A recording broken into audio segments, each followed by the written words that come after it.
Assalamualaikum IPA di SD. Di sini kami akan melakukan penelitian tentang komponen abiotik dan komponen biotik.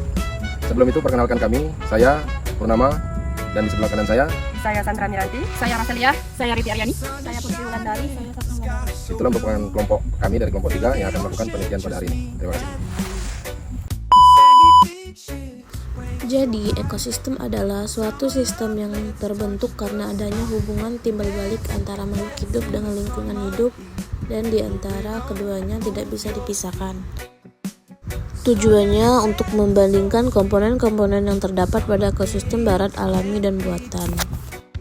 Adapun alat dan bahan, yang pertama ada alat tulis dan lembar pengamatan, yang kedua ada aplikasi barometer, dan yang ketiga ada lingkungan sekitar.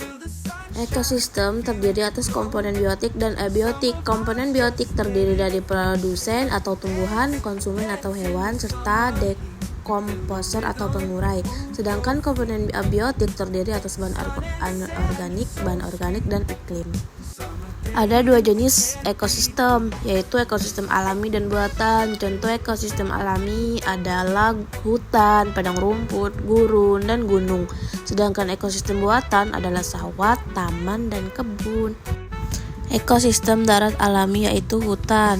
Komponen abiotik beserta kondisinya yang ada di hutan antara lain kondisi cahayanya cukup, suhunya mencapai 29 derajat Celcius, jenis tanahnya gambut dan subur, anginnya semilir, serta keadaan airnya sangat cukup. Kemudian kita akan mengamati komponen biotiknya yang terdiri dari tanaman dan hewan. Yang pertama ada pohon kelapa, yang kedua ada pohon jambu monyet, yang ketiga pohon coklat, yang keempat pohon jati, dan yang kelima pohon bambu. Kelima tanaman tersebut saling berinteraksi dengan komponen abiotik di lingkungannya, di mana tanaman membutuhkan cahaya matahari, air, dan juga tanah untuk membantu proses pertumbuhan dan perkembangannya. Selain itu, dalam beberapa tanaman juga membutuhkan hewan yang dapat membantu proses penyerbukan. Selanjutnya kita akan mengamati beberapa hewan. Yang pertama ada kadal, yang kedua kupu-kupu, yang ketiga ada laba-laba, yang keempat ada semut, dan yang kelima ada belalang. Hewan-hewan tersebut juga berinteraksi dengan komponen biotik dan abiotik di lingkungannya.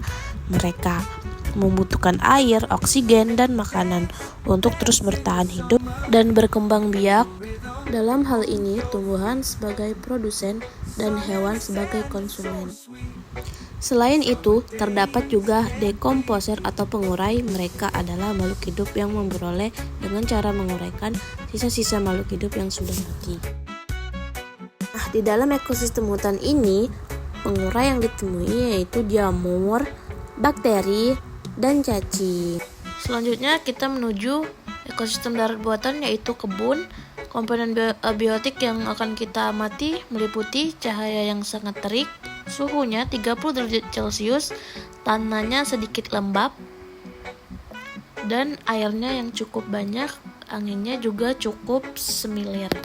Adapun komponen biotik yang kita temukan pada ekosistem kebun yaitu ada pohon jeruk yang pastinya, ada pohon nangka, ada pohon durian, dan ada daun serai, daun kunyit, juga ada daun keladi. Semua tanaman tersebut saling berinteraksi dengan komponen abiotik, di mana mereka membutuhkan cahaya matahari, air, dan tanah untuk membantu proses pertumbuhan. Selain tumbuhan, komponen biotik lainnya adalah jenis-jenis hewan. Yang pertama ada capung, yang kedua ada ayam, yang ketiga ada siput, keempat ada semut, kelima ada belalang, dan keenam ada nyamuk. Hewan-hewan tersebut juga saling berinteraksi dengan komponen biotik dan abiotik. Mereka membutuhkan air, oksigen, dan makanan untuk terus bertahan hidup. Dekomposer atau pengurai di ekosistem kebun, yang pertama ada cacing, yang kedua ada jamur, dan yang ketiga ada ulat. Jadi, kesimpulan dari hasil pengamatan lingkungan sekitar hutan dan kebun menunjukkan bahwa di alam ini terdapat hubungan timbal balik antara unsur atau komponen biotik dan abiotik yang membentuk sistem ekologi atau ekosistem. Interaksi tersebut yang menguntungkan bagi makhluk hidup termasuk manusia. Baiklah, itulah tadi penelitian kami pada hari ini. Mudah-mudahan menjadi manfaat dan ilmu bagi kita semua. Kami dari kelompok 3 mengucapkan terima kasih dari hasil penelitian kami ini, menjadikan kami mendapatkan wawasan ke depannya dan bisa membantu sesama mahasiswa. Dan kata, wabillahi taufiq wal hidayah. Wassalamualaikum warahmatullahi wabarakatuh. Waalaikumsalam warahmatullahi wabarakatuh. Kita pelak-pelak.